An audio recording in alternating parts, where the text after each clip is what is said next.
बार फिर से उपस्थित हूँ आप सबके सामने। रविवार के कार्यक्रम में भगवान सूर्य को अर्घ्य क्यों दिया जाता है, सूर्य को अर्घ्य देने की विधि क्या है, क्यों हमारे जीवन के लिए सूर्य महत्वपूर्ण है, ये तो मैं नहीं बताऊंगा क्योंकि वो आप जानते हैं। पर भगवान सूर्य को अर्घ्य और भगवान सूर्य से संबंधित बहुत सारी चीज़ों को लेकर के उपस्थित हूँ। कहीं नहीं जाना है, बिल्कुल बन के रहिएगा।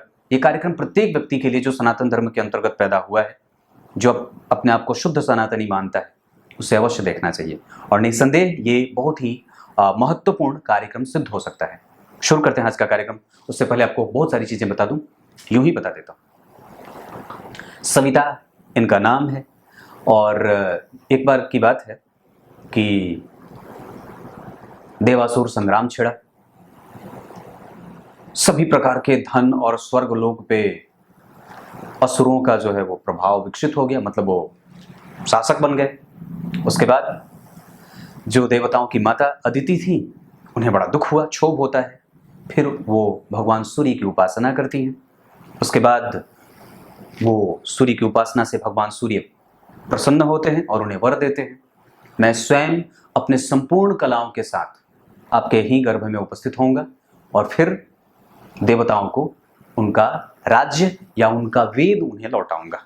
ऋग्वेद में बहुत अधिक बार भगवान सूर्य की स्तुति गाई गई है, उन्हें उनकी वृद्धावलियां गाई गई हैं, उनको नामों से विभूषित किया गया है और उनको बहुत ज्यादा बार सृजनकर्ता कहा गया है, जो साक्षात अग्नि के पिंड के रूप में, जो वस्तुतः कई बार आपको सुनने को मिला होगा कि 7 अश्वों में जिनके रथ जुते हुए हैं, मतलब उनके रथ में 7 घोड़े हैं। वस्तुतः वो 7 घोड़े नहीं हैं, वो 7 उनकी रश्मियां हैं और ये दरअसल प्रत्येक व्यक्ति के अंदर प्राण के रूप में तिष्ठित होते हैं। आप बस इनको ऐसे समझ लीजिए कि हमारे अंदर जो प्राण स्वरूप जो ऊर्जा है, एनर्जी, वो सूर्य के ही कारण है। अगर 3 दिन सूर्य उदित नहीं होते तो कैसे हम बिलबिला जाते हैं, उनसे ही पूरा पारिस्थितिक मंडल जो है वो प्रभावित होता है, ये सब आप जानते हैं। अब यहाँ पे मैं आपको कुछ चीज बताने वाला हूं। जैसे सबसे पहले बताऊंगा कि भगवान सूर्य को अर्घ्य दिया कैसे जाता है, विधि क्या है। उसके लिए आप सुबह जग करके सबसे पहले कोशिश ये करिए कि जिस घर में आप सोते हैं, जो कमरा आपका है, उसमें उस कमरे को खुद से साफ करिए। ऐसा करने से सबसे पहले तो आप ये सोच करके साफ कर सकते हैं अपना कमरा कि मैं साक्षात राधा रानी का दरबार सजाने के लिए तैयार हो रहा हूँ और उनको यहाँ आना है और वो आकर के यहाँ बैठेंगी, मैं उनकी पूजा करूँगा, या भगवान कृष्ण या जो भी आपके इष्ट हैं वो स्वयं यहाँ आने वाले हैं, ये उनका कमरा है, मैं उस कमरे की सफाई कर रहा हूँ। खुद से झाड़ू लगा करके, पुरुष और स्त्रियां दोनों के लिए ये बात वही है, और खुद से झाड़ू लगा करके उस जगह को साफ करिए, जल से प्रोक्षण करके उस जगह को जल से साफ कर लीजिए और विशेष तौर पे जहां आप अपने पूजा का स्थान बनाना चाहते हैं उसे दोबारा शुद्ध जल से अच्छे से प्रोक्षित करिए। वहां आसन लगा करके, जो स्नान करने के बाद या फिर स्नान करने से पहले सफाई कर लिया, उसके बाद स्नान करने चले गए, स्नान करके आने के बाद जल भर करके रख लिया, एक खाली बर्तन वहीं बगल में रख लिया, एक लोटा, उसमें पीला पुष्प अगर मिल जाए उतने सुबह में तो आप उस समय पुष्प तोड़ करके लाइए। यहाँ एक बात और भी जोड़ना होगा जो बहुत आवश्यक है। कई बार लोग सूर्य को अर्घ्य दिन में 12 बजे तक देते हैं, कई बार 8 बजे, 9 बजे, 10 बजे, 11 बजे, 12 बजे तक लोग कहते हैं कि सूर्य को अर्घ्य दिया जाता है। लेकिन विशेषतया मैं यहाँ पे बात करूं कि सूर्य को अर्घ्य देने का वास्तविक जो समय होता है, वो यहाँ पे एक बात और होगी जो जोड़ने की आवश्यकता है। एक दिन में 8 प्रहर होते हैं, 4 दिन में और 4 रात्रि में। तो रात्रि का जो अंतिम प्रहर होता है वो जब बीत रहा होता है उस समय सूर्य को अर्घ्य देना चाहिए। और जब शुक्र तारा आसमान में दिखाई देते हों, यानी कि जिस वार को आप सूर्य को अर्घ्य दे रहे हैं उस वार का अंतिम प्रहर और जो अगला दिन आरंभ होने वाला है, जो सूर्योदय के बाद आरंभ होगा, उसका पहला प्रहर जब मिलते हैं उस समय, या वही सबसे बढ़िया सुंदर सा काल होता है सूर्य को अर्घ्य देने का। शुक्र तारा जब दिखाई देते हो तब सूर्य को अर्घ्य देने का विशेष फल मिलता है, ये पहली बात है। अगर बहुत विलंब हो रहा हो तो सूर्य को अर्घ्य देना विलंब से कम सूर्योदय के 1 घंटे के भीतर कोशिश करना चाहिए कि दे दिया जाए। और अगर उसके बाद आप दे पाते हो तो कम से कम से प्रातः काल का सूर्य अर्घ्य जो होता है वो थोड़ा झुक करके दिया जाता है, वो आगे बताऊंगा। मध्यकाल का जो सूर्य अर्घ होता है, जो मध्यकाल में दिया जाता है, जो संध्या वंदन करते हैं ब्राह्मण जन, वो सीधा तन करके दंड की भांति, और अंतिम वाला जो संध्या काल का जो अंतिम शायम काल की जो संध्या होती है उसको आसन पे बैठ करके ही दिया जाता है। ये तो सूर्य को अर्घ देने के विधि के रूप में उनकी अवस्था है। पर जो लोग एक वक्त का सूर्य अर्घ देते हैं उनके लिए ये कार्यक्रम बताऊं तो आपको सफाई कर लिया, आसन पे बैठ गए, मतलब खड़े होकर के वहीं पे वस्त्र बदल लिया। वस्त्र बदलने के बाद अगर हो सके तो उस सूर्य को जल देने में पहले से ही थोड़ा गंगाजल मिला लीजिए, एक बूंद गंगाजल भी चलेगा, और उसके बाद सामान्य जल मिला लीजिए, रख लीजिए, एक पात्र छोटा सा रख लीजिए, पूर्व की तरफ मुंह करके बैठ जाइए। उसके बाद यहां पे आपको कोशिश ये करना है, ऐसे मुक्त हस्त कहा गया है, सूर्य को अर्घ देने की जो विधि है वो ऐसे, तर्जनी और अंगूठा बिल्कुल ही अलग होते हैं, इनको सटाया नहीं जाता, ऐसे इसमें ही जल को स्थापित करना है। जल को स्थापित करके जो भी आपके पास पात्र है, और सीधा खड़ा होकर के, सीधा खड़ा होकर के हृदय के पास उस जल को स्थापित करिए। भगवान सूर्य के लिए बहुत सारे मंत्र हैं, 20 मंत्र ओम घृणी सूर्याय नमः है। जो महिलाएं हैं वो ओम के जगह पे श्री आदित्याय नमः या श्री घृणी सूर्याय नमः बोल सकती हैं। घृणी सूर्याय नमः ना के जगह पे आप श्री आदित्याय नमः या ओम आदित्याय नमः, पुरुष वर्ग ओम आदित्याय नमः, स्त्रियां श्री आदित्याय नमः का 3 बार पढ़ के, और अतिरिक्त अगर आप सूर्य को अर्घ दे रहे हैं और सूर्य सामने से दिख रहे हैं, सूर्य अर्घ के समय सूर्य दिखना ही नहीं चाहिए। अगर आपको सूर्य अर्घ के समय पे सूर्य दिख रहे हो तो ये भरोसे के साथ आपको ये बात कहता हूं कि आपको प्रायश्चित स्वरूप एक अतिरिक्त बार जल गिराना होगा। सूर्य को अर्घ स्वरूप एक अतिरिक्त बार जल अर्पित करना होता है, वो प्रायश्चित होता है जो आपको एक बार अलग से गिराना होता है उसी पात्र में। तो विधि ऐसे, सीधा खड़ा हो गया और मंत्र पढ़ लिया आदित्याय नमः, या अगर आप जनेऊधारी हैं तो वेद के मंत्र से यानी कि गायत्री मंत्र से भी सूर्य को अर्घ दे सकते हैं। अगर नहीं है तो सिर्फ ओम आदित्याय नमः ये पढ़ करके एक बार सीधे पढ़ करके जल को स्थापित किया, नीचे झुक करके जो पात्र खाली है उसमें झुक करके जल गिरा दिया। एकदम छोटी सी धार गिरानी है, बहुत ज्यादा नहीं, ऐसा नहीं कि लोटे का पूरा जल जो है वो गिरा दिया, ऐसा नहीं है। अर्पित करना है पूरी श्रद्धा के साथ, और उसके बाद फिर से वापस खड़े हुए फिर मंत्र पढ़े, गायत्री मंत्र या ओम घृणी सूर्याय नमः या श्री आदित्याय नमः या ओम आदित्याय नमः, जो भी आपको बन पड़े। ओम ब्रह्म स्वरूपिणे श्री सूर्य नारायणाय, ऐसे करके ये मंत्र भी है। किसी एक मंत्र को उठा करके और लगातार 3 बार या 4 बार, अगर विलंब हुआ है तो 4 बार, और अगर विलंब नहीं है तो 3 बार सीधा खड़ा होना है। कुछ लोग ऐसा बोलते हैं बकवास कि ऐसे खड़ा होके सूर्य को लगातार देखते रहना चाहिए, उनके नेत्र से नेत्र में, ये मतलब ये नाटक कितनी, ये मतलब नौटंकी है कि सूर्य को अर्घ दे रहे हैं। मैंने क्या बात कही, धर्म ये दर्शन ये कहता है, शास्त्रों में ये वर्णन है कि सूर्य को अर्घ देते समय सूर्य दिखना नहीं चाहिए। अगर दिख रहा है इसका मतलब आप विलंब से हैं, तो फिर ये बात ही खत्म हो जाती है कि सूर्य को अर्घ देते समय आप सूर्य के नेत्र से जो जल गिरा रहे हैं उसमें से नेत्र से ऐसे सूर्य को देखना है। तो बेवकूफ आदमी नहीं ना, बकवास करते हैं, गुस्सा आता है। ऐसे सूर्य को देखना है, उनके नेत्र से ऐसे अपनी रोशनी उनको मिलानी, उसको देख, ये नौटंकी जो है वो बड़ी बकवास लगती है, क्रोध आता है। वास्तव में ये सब बिल्कुल नहीं, सूर्य को अर्घ बंद कमरे में भी दिया जा सकता है और देखने की तो कोई आवश्यकता ही नहीं है। उसके बाद झुक करके 3 बार जल गिराया, और एक विधि और है वहां पे कि आप जब सूर्य को अर्घ दे रहे हो तो खड़ा तो बिल्कुल ही आपको अपने पैरों को सटा करके होना है, ऐसे बिल्कुल पैर सटे हों, लेकिन अर्घ देते समय जब आप जल गिरा रहे हैं नीचे झुक करके कि उसका छींटा पैर पे ना आए, क्योंकि वो अर्घ जो है वो सूर्य को पुष्टित करता है, उनको वज्र की भांति मजबूत करता है। ये आगे बताऊंगा। एड़ी दाहिनी थोड़ी सी उठी हो, इतनी ज्यादा नहीं, इतनी सी उठी हो, और उसके बाद जल गिरा देना है। ऐसे फिर सीधा खड़ा हो तो फिर एड़ी पे खड़े हो जाए, फिर झुक करके झुकते समय फिर एड़ी उठा लीजिए, फिर जल गिरा दिए, फिर सीधा खड़ा हुए, फिर ओम आदित्याय नमः पढ़ा, फिर नीचे झुक करके जल गिरा दिया, फिर सीधा खड़ा हुए, ऐसे रख लिया, छोटे से लोटकी की बात है, और ऐसे करके फिर झुक करके जल गिरा दिया। ऐसा 4 बार करना है। अगर प्रायश्चित वाला है तो एक बार अंतिम में मन में सोच लेना है कि मैं प्रायश्चित स्वरूप, चूंकि आपके वक्त से बेवक्त जाकर के मैं सूर्य को आपको अर्घ दे रहा हूं, इस वजह से ये प्रायश्चित स्वरूप एक अतिरिक्त बार मैं आपको जल से अर्घ दे रहा हूं। उसमें अगर हो सके तो एक पीला पुष्प मिला दीजिए। भगवान सूर्य को कनेर की पुष्प बड़ी प्रिय है, पसंद है, उससे वो प्रसन्न होते हैं। इसके करने के बाद आप बैठ जाइए। अगर हो सके तो 11 बार आदित्य हृदय या एक बार आदित्य हृदय रविवार को भी पढ़ सकते हैं। अगर वो नहीं है तो ओम आदित्याय नमः का जप कर लीजिए एक माला, या कुछ भी आपको जो बनता है आप उसके बाद आप आगे की विधि कर सकते हैं। क्यों सूर्य को अर्घ दिया जाता है? क्योंकि वो सभी जीवों के प्राण के आधार हैं। सर्वभूत हृदय, ऋग्वेद में एक मंत्र है जो सबसे पहला है, भगवान सूर्य के लिए समर्पित है। ओम चित्रम देवानाम उद्गादनिकम चक्षुर्मृतस्य वरुण शाग्ने आप्राद्यावा पृथ्वी अंतरिक्ष सूर्यात्मा जगतस्तुश्च।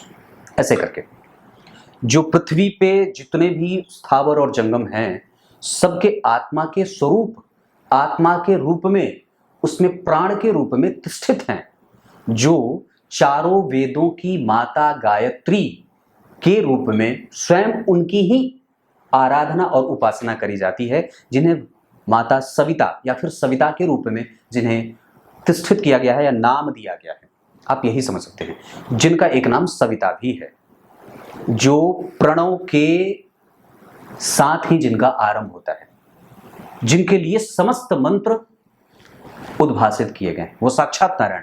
वेदों में जितने मंत्र हैं वो किसके लिए हैं? विभिन्न देवताओं के लिए। पर सबसे ज्यादा बार जिनकी स्तुति गाई गई है, वो सब वेद कितनी बार किसके लिए स्तुति गाते हैं? स्वयं साक्षात नारायण ही वेद स्वरूप हैं, तो सारे मंत्र उनके ही लिए हैं। विभागों के आधार पे सब देवताओं को अलग अलग मंत्र, अग्नि के लिए, वरुण के लिए, सबके लिए। इनको वरुण का नेत्र कहा गया है। सभी जीवों के चक्षु के रूप में जो नेत्र हैं हमारे, उसमें नेत्र की ज्योति के रूप में उपस्थित है। नेत्र की ज्योति, अगर भगवान सूर्य न रहे तो हमें कुछ भी दिखाई ना दे और पूरा जो पर्यावरण है वो प्रभावित हो जाता है। आप विचार करके देखिए, बरसात में अगर 3 दिन सूर्य न निकलते हैं तो स्थिति कितनी भयावह हो जाती है। गर्मी के दिन में पूरे तेज से युक्त हो जाते हैं तो कुपित हो जाते हैं। इसके पीछे का एक वैज्ञानिक कारण और भी देता हूं जो तार्किक है। अगर आप सूर्य को अर्घ देते हैं तो वो मजबूती को प्राप्त करते हैं और उससे हमारा पूरा पारिस्थितिकीय मंडल प्रभावित नहीं होता। मतलब वो वाष्पन की जो क्रिया है, क्योंकि आप उसको दे नहीं सकते तो आपको कुछ तो देना होगा। तो आपके पास जल है तो आप जल दे दे, जल से उन्हें जो है वो अपना, उनका आभार व्यक्त कर रहे हैं। समुद्र का जल वाष्पित होकर के भगवान सूर्य के द्वारा ही वर्षा के रूप में हम तक आता है। अगर हम उसको कुछ भी नहीं देंगे तो हम पे कुपित हो जाएंगे, तो फिर अकाल, बाढ़ और सुखाड़ की स्थिति आएगी। इसलिए ही हमारा संपूर्ण पर्यावरण आजकल गर्म हो रहा है, क्योंकि सूर्य को अर्घ देने वालों की संख्या अब कम होती जा रही है। विचारिक और विचारणीय बात है। बहुत कम लोग हैं जो सूर्य को वक्त पे अर्घ देते हैं। साधु संत महात्मा कम बच गए, या फिर कम लोगों की संख्या कम हो गई। अब लोग समय पे जागते नहीं हैं तो भगवान सूर्य अर्घ से भूखे हो जा रहे हैं। इस वजह से ही अगर आपके पर्यावरण में गर्मी बढ़ी है, अगर आपके पर्यावरण में और भगवान सूर्य का कुपित होना आप देख रहे हैं, जैसे गर्मी के दिन में टेम्परेचर 50 से पार। हिमाचल प्रदेश में एक जगह है मंडी, जो पहले कई वर्षों से बहुत ठंडी जगह, अब वो भी गर्मी हो गई। वहां भी कई लोग हैं वहां पे मेरे पहचान के। उसके बाद आप सोलन में चले जाइए, कितनी गर्मी हो जाती है। उत्तरकाशी में चले जाइए, कितनी गर्मी हो जाती है। वहां भी टेम्परेचर बहुत बढ़ जाता है। देहरादून में पहले कितनी मतलब ठंडी रहती थी, अब वहां भी। तो वस्तुतः आपने पूरे जो है वो पर्यावरण को गर्म कर रखा है, क्योंकि सूर्य कुपित हो रहा है। अगर सूर्य को अर्घ प्रत्येक दिन व्यक्ति देने लगे तो वो नियम पे आ जाएगा। जैसे जैसे वो नियम पे आएगा वैसे वैसे जो है वो संपूर्ण चीजें रिसाइकल होती रहेंगी। तो ये वैज्ञानिक आधार है। अब शास्त्रीय आधार पे बात करता हूं। यहाँ पे एक चीज बहुत अच्छी लिखी है नारद से, भगवान नारद से, ऋषि नारद से किसी ने पूछा है कि सूर्य को जल अर्पण क्यों किया जाता है। भगवान नारद ने पूछा था दरअसल किसी से। यहां लिखा है, हे नारद, सूर्य को जल का अर्पण क्यों किया जाता है? उसका कारण अब सुनिए। मतलब नारद जी ने पूछा होगा किसी से, मैं उसके आगे नहीं बढ़ूंगा, नहीं तो फिर बहुत गहरा चला जाऊंगा। यहां पे तब किसी ने नारद जी को बताया है। ये मैं जानता हूं कि किसने बताया, पर मैं आपको नहीं बता रहा। आगे पढ़ता हूं। मंदेहा नाम के महापराक्रमी 30 करोड़ राक्षस हैं। ध्यान से समझिए, मेरी तरफ देखिए, इधर उधर ना देखिए। मंदेहा नाम के, नाम क्या है? मंदेहा। मंदेहा नाम के महान पराक्रमी 30 करोड़ से भी ज्यादा राक्षस हैं। वे कृतघ्न हैं, भयंकर हैं, क्रूर हैं, राक्षस। वो सूर्य को खा जाना चाहते हैं। ऐसी स्थिति में सभी देवता तथा तपोधन ऋषिगण भगवती महासंध्या की उपासना करते हैं और जलांजलि प्रदान करते हैं। जो आप जल को अर्घ देते हैं, जल का अर्घ, उसे जलांजलि भी कहा जाता है, और जलांजलि प्रदान करते हैं। वही जल उनको वज्र की भांति उनकी सुरक्षा करता है।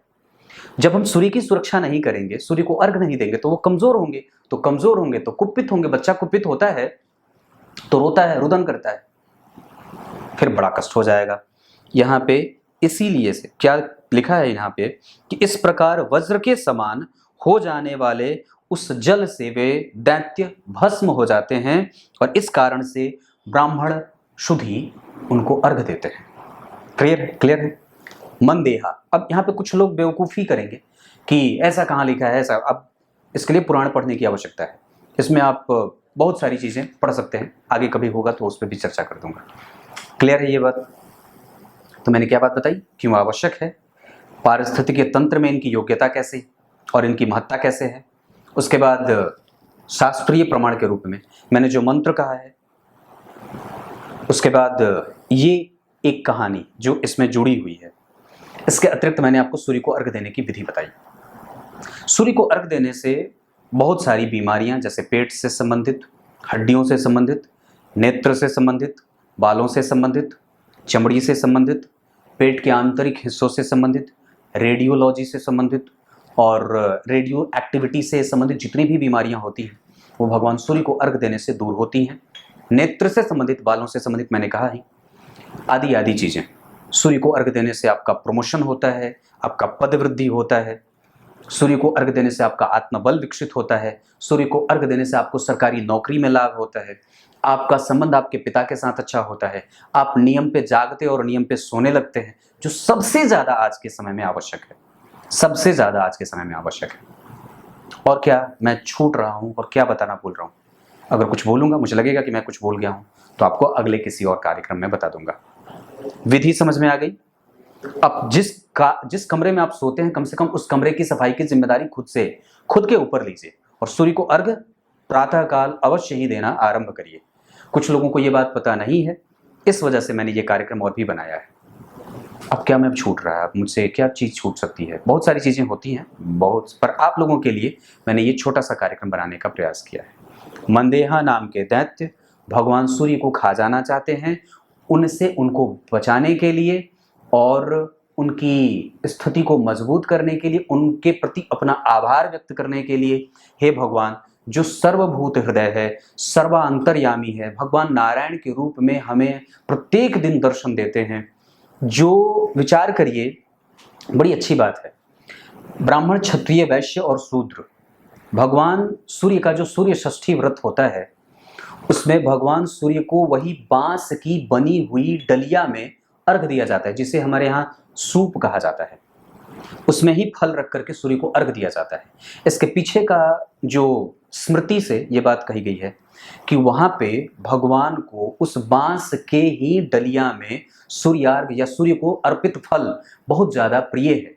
क्योंकि समाज का सबसे जो निचला तबका है उसे आप निचला तबका ना कहें, क्योंकि भगवान को वही चीज सबसे ज्यादा प्रिय है जो शूद्र के हाथों से बनाई गई बांस की डलिया है। अगर आप पीतल के लोटे में या पीतल के पात्र में या पीतल के बड़े से पात्र में भगवान को अर्घ देंगे तो वो भगवान को उतनी ज्यादा प्रिय नहीं है। लेकिन सबसे ज्यादा भगवान को बांस की बनी हुई डलिये में जो अर्घ दिया जाता है, अर्घ स्वरूप जो उनको चीज समर्पित करी जाती है, वस्तु, फल फूल वगैरह, वो ज्यादा प्रिय है, क्योंकि वो उनके ही द्वारा बनाए गए वर्णा व्यवस्था को संचालित करने का और उसको प्रमुखतया सिद्धांतिक रूप से पालित करने का अवसर दे जाती है। ब्राह्मण के मंत्र से, क्षत्रिय की भुजा से, वैश्य के मेहनत से और शूद्र की सेवा से बनी हुई वस्तु ही भगवान को सबसे ज्यादा प्रिय होती है। यहाँ पे अब आपको बताऊं कि कुछ लोग इसको वर्ण के आधार पर भी विभाजित कर देते हैं कि भगवान की पूजा ये नहीं। वस्तुतः किसी को भी छोटा और किसी को बड़ा नहीं बताया गया, यहाँ पे सबकी ही महत्ता दर्शाई गई है। ब्राह्मण वेद मंत्रों का पाठ करके सूर्य को अर्घ देता है, क्षत्रिय अपनी भुजाओं का इस्तेमाल करता है, वैश्य अपनी मेहनत से चीजें उत्पादित करता है और शूद्र उसको रखने की सामग्री, वो जो इकट्ठा हुई वो सामग्री रखने की जो है वो कटोरी या कटोरा या फिर पात्र ला करके दे देता है। क्लियर है? यहाँ पे चारों वर्णों की विधियों का निस्तारण भी किया गया है, बताया गया है। अब क्या चीज छूट रही है, कौन सी चीज मैं इस कार्यक्रम में और शामिल कर सकता हूं, मुझे धीरे धीरे याद आया अगर, तो मैं इतनी बात कहूंगा, अगर आप अपने कुंडली में सूर्य, हाँ यहाँ पे बहुत सारी चीजें, अब देखो बहुत अच्छी बात याद आ गई। कई बार लोग ये कहते हैं, मतलब कितनी बकवास की बात है, मतलब ऐसे लोगों को तो थप्पड़ लगा करके भाग पे बाहर निकाल देना चाहिए जो ये कहते हैं कि सूर्य को अर्घ उन लोगों को नहीं देना चाहिए जिनकी कुंडली में सूर्य उच्चके हो या मारक ग्रह के रूप में उपस्थित होते हो या किसी अच्छे भाव में न बैठे हो। बेवकूफ, मूर्ख, महान, जड़ बुद्धि, पता नहीं कहां कहां से ऐसे लोग आकर के भ्रष्टता फैलाते हैं। सबसे पहले दो थप्पड़ लगा करके खींच के ऐसे लोगों को बाहर करो। और सबसे पहले बता दूं, किसी भी व्यक्ति को, मैं अन्य धर्म में जाकर के नहीं बोल सकता, पर प्रत्येक सनातनी का यह परम पुनीत कर्तव्य होता है कि वो भगवान सूर्य को अर्घ दे। आपकी कुंडली में फर्क नहीं पड़ता, सूर्य उच्च के बैठे हैं, सूर्य नीच के बैठे हैं, सूर्य अस्तम में 12 में बैठे हैं, ये बेवकूफाना बातें सिर्फ वही करता है जो कुछ अलग करने के चक्कर में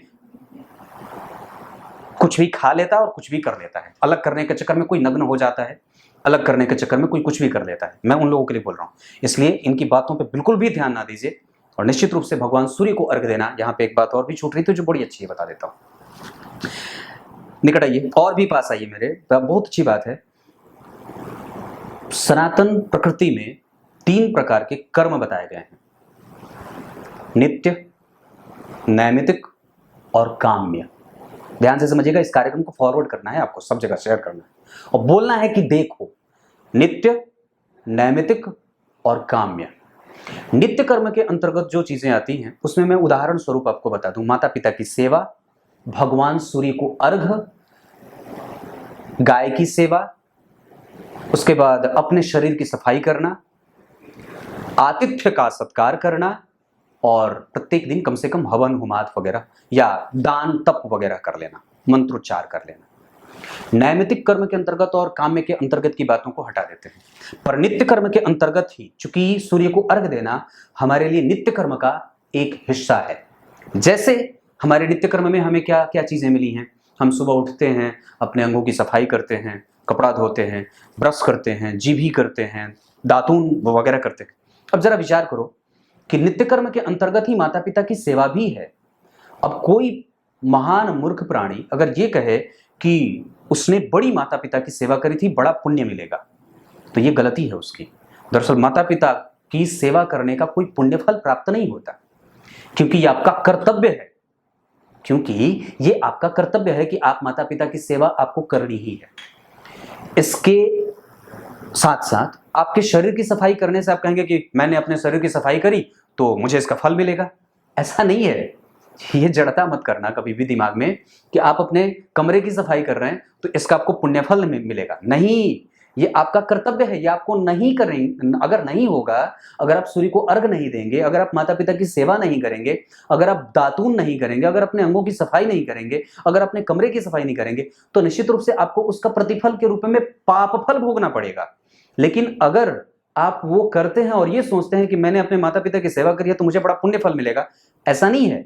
पुण्य प्राप्त नहीं होता, लेकिन नहीं सेवा करने पे पाप अवश्य लगता है। सूर्य को अर्घ देने पे कोई पुण्य फल की प्राप्ति नहीं होती, लेकिन हाँ, निश्चित रूप से सूर्य को अर्घ नहीं देने पे दोष अवश्य लगता है। जो व्यक्ति प्रातः काल स्नान करता है उसके द्वारा किए गए किसी कृत्य का फल नहीं मिलता, वो बस यूं वृथा हो जाता है। ये बात हमेशा याद रखने वाली है। तो मैंने क्या बात कही कि अगर आप, जैसे सामान्यतः आपको एक उदाहरण देता हूं, ब्रश कर लिया और जीभी करी ही नहीं, तो आपका स्वास्थ्य खराब होगा, आपका स्वास्थ्य खराब होगा ना। चीरा करते हैं ना, जीभी करते हैं ब्रश करने के बाद, दातून करने के बाद, उतना ही आवश्यक सूर्य को अर्घ देना है। तो सूर्य को अर्घ नहीं देने से आपके शरीर का पूरा तंत्र गड़बड़ाता है। और इसी वजह से क्यों आखिर उनको आत्मा कही गई है बात, क्यों जगतस्थ चक्षु और आत्मा, सूर्य जो है वो परम पुरुष के आत्मा के रूप में क्यों जाने जाते हैं, क्योंकि वही आत्मा बीमार होने लगती है जो व्यक्ति पेट की समस्या से ग्रसित, मैंने बीमारियों का नाम बताया, जितनी भी समस्याएं हैं वो सब, अगर आपकी कुंडली में आपकी आत्मा मजबूत है तो निस्संदेह वो इम्यून का कारक होता है। चंद्रमा और सूर्य जिसकी कुंडली में कमजोर होते हैं ना, वो व्यक्ति बीमार हो जाता है और वो डगमग डगमग दिग्गज ढोले वाली बात हो जाती है फिर वहां पे। इस वजह से किसी भी स्थिति में किसी की बात आज से नहीं सुननी है, सूर्य को अर्घ सबसे पहले देना है। यकीनन मैं आपको एक बात बताऊं, आज मैं एक ये पढ़ रहा था कि बांग्लादेश में या फिर हमारे ही भारत में कई कई लोग जो है वो पता नहीं उसमें पीटे जा रहे हैं, मारे जा रहे हैं। एक चीज जो विचारणीय है कि हमने सबसे पहले भगवान सूर्य को आराधना में कमजोरी कर रखी है, उनको आराधित नहीं कर रहे, इसलिए हमारे अंदर की आत्मा कमजोर हुई है। और जब व्यक्ति की, जैसे कहा जाता है ना, जब किसी पे हम कुपित होते हैं तो क्या कहते हैं, अरे तुम्हारी आत्मा मर गई है, तुम्हारी आत्मा सो गई है, तुम्हारी आत्मा मर गई है, जागो। मतलब क्यों? क्योंकि वस्तुतः आपने सूर्य को अर्घ दिया ही नहीं है। तो सूर्य को अर्घ नहीं दिया तो आपकी आत्मा मरी है। तो जब व्यक्ति की आत्मा मर जाती है तो क्या होता है? सबसे पहले उसका धर्म उसे छोड़ने लगता है। सबसे पहले आपका धर्म आपको छोड़ेगा और आप धर्म को छोड़ेंगे। दूसरे नंबर पे आप शारीरिक रूप से कमजोर होंगे। तीसरे नंबर पे आप संस्कारित नहीं होंगे और संस्कार की बात आपको बुरी लगने लगेगी। क्यों? क्योंकि सूर्य को बैलेंस का कारक कहा गया है। वस्तुतः सूर्य जो है वो व्यक्ति को संतुलन में रखते हैं। प्राकृतिक संतुलन का कारक कौन है? आपने विज्ञान में पढ़ी है, भूगोल में बात पढ़ी है, सूर्य। अगर सूर्य को हटा के देख लीजिए, सूर्य एकमात्र ऐसा पिंड जो संपूर्ण पर्यावरण को संतुलित करने का एकमात्र कारक है। अगर आप सूर्य को हटा दें तो निश्चित रूप से संपूर्ण अंधेरा हो जाए। फिर न तो पृथ्वी के कोई भी तंत्र संचालित होंगे और न ही कोई भी नियम और न ही कोई कानून, सारे ध्वस्त हो जाएंगे। फिर न तो आपके बिल गेट्स आएंगे बचाने, और न तो फिर वॉरेन बफेट आएंगे, और न फिर जुकरबर्ग आएंगे, और फिर पता नहीं कौन कौन जितने भी लोग हैं जो बकवाद करते हैं, वो कोई भी नहीं आएगा।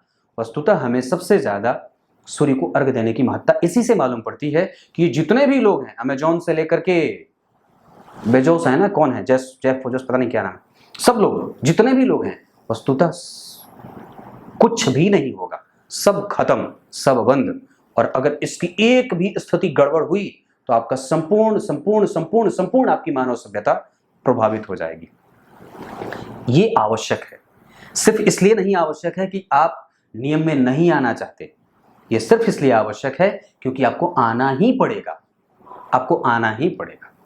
वस्तुतः हमारा सनातन धर्म इतना विकसित है, इतना प्रबुद्ध है, इतना जवान है, जिसे कोई बूढ़ा नहीं कर सकता।